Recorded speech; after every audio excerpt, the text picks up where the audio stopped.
Still on the same development, the South African Department of International Relations and Cooperation has called for the immediate cessation of violence, restraint, and peace between Israel and Palestine.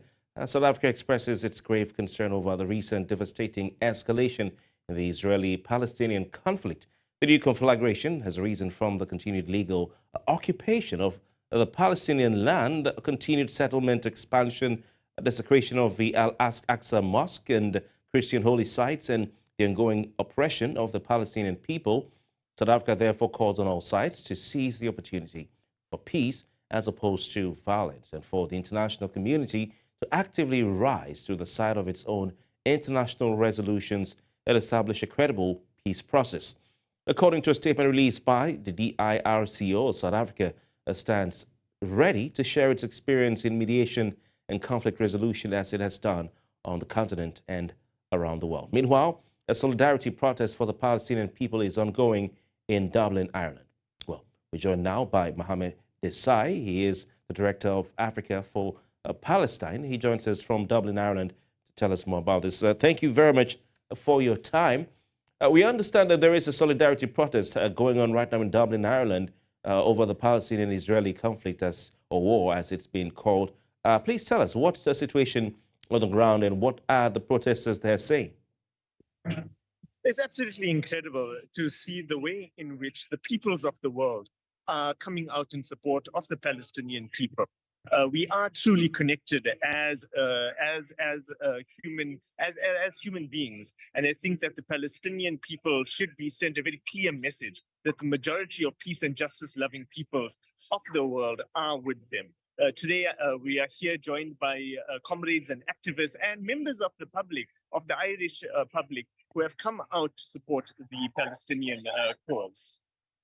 Well, as an organization that advocates for peace in the Israeli-Palestinian conflict, I'd like to know what steps you are considering taking to, call for peace, and what impact will these efforts yield, apart from the protest? So I think that the majority of Palestinian civil society and as well as civil society organizations across the globe, including human rights groups and other political parties, have all been focusing in on the issue that the root cause of the violence that we are currently seeing is the Israeli apartheid regime. That is the root cause of the problem. And so for any discussion of peace to take place, we need to focus on dismantling Israel's apartheid policies and bringing to an end Israel's violations of international law. Mohammed, how do you think the war between Israel and Palestine will affect both sides, particularly citizens of both countries? Are there, any specific challenges or hardships that both sides may be facing as we speak? I think that in many ways, when we as South Africans, when we as Africans see the Palestinians, when we stand up for the Palestinians, it's not out of charity, it's not a favor that we are doing, to quote the words of Samora Machel. When we are coming out in support of the Palestinian people, it's a revolutionary duty. It's a revolutionary duty to a people that made available financial resources, that made available military training, and various other forms of support during our own struggles on the African continent. And so today, when we see the Palestinian people and the hardship that they are facing, we are also seeing ourselves and the positions that we came from during colonial rule in various African countries, but also specifically under under the apartheid regime in South Africa. And in your opinion, Mohammed, what role can the world, including civil society organizations, play in promoting a peaceful resolution to this ongoing Palestinian-Israeli conflict?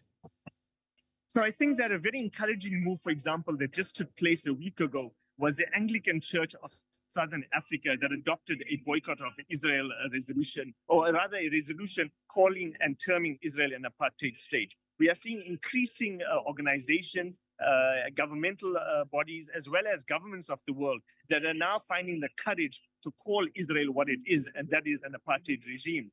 The fact that it's an apartheid regime means that it must now be taken to the United Nations, where sanctions and other forms of isolation tactics need to be imposed on the Israeli regime to force it to end its human rights violations, to force it to come to the negotiating table so that a just solution can be found for all peoples.